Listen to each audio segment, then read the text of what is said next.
tubongan badan sabe-sabe lon kerja inginan dan harapan betroh hajat ban pinta kisah di perantauan bajut ulun calitra bajut habahairakan kisah hudeb lon nyata lon dari gampong arong unang grau seberang dari belang bintang langsung lon umalaya lon salam ngan mak lon com jaro di gobnyan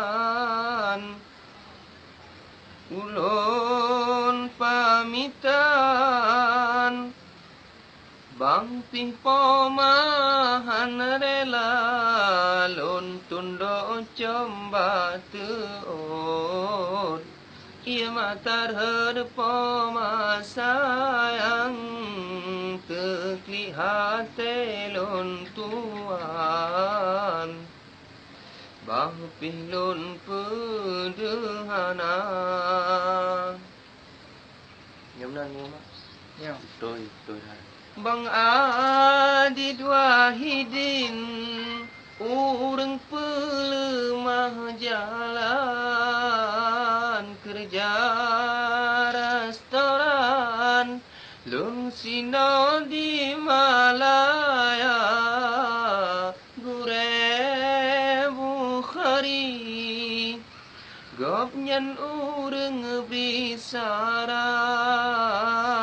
kata hai bangsam istiqamah bekerja yang penting kerja halu na peng bungan peng jajan walau hina pandangan barakan rakan dumnang kerja berestoran cang bawang dengan halia kadang rapingan engkot panggang lon jaga kadang-kadang kajidet engkot hana gat matang tapi hati lon tuan tetap sabelam sabar menang kehudep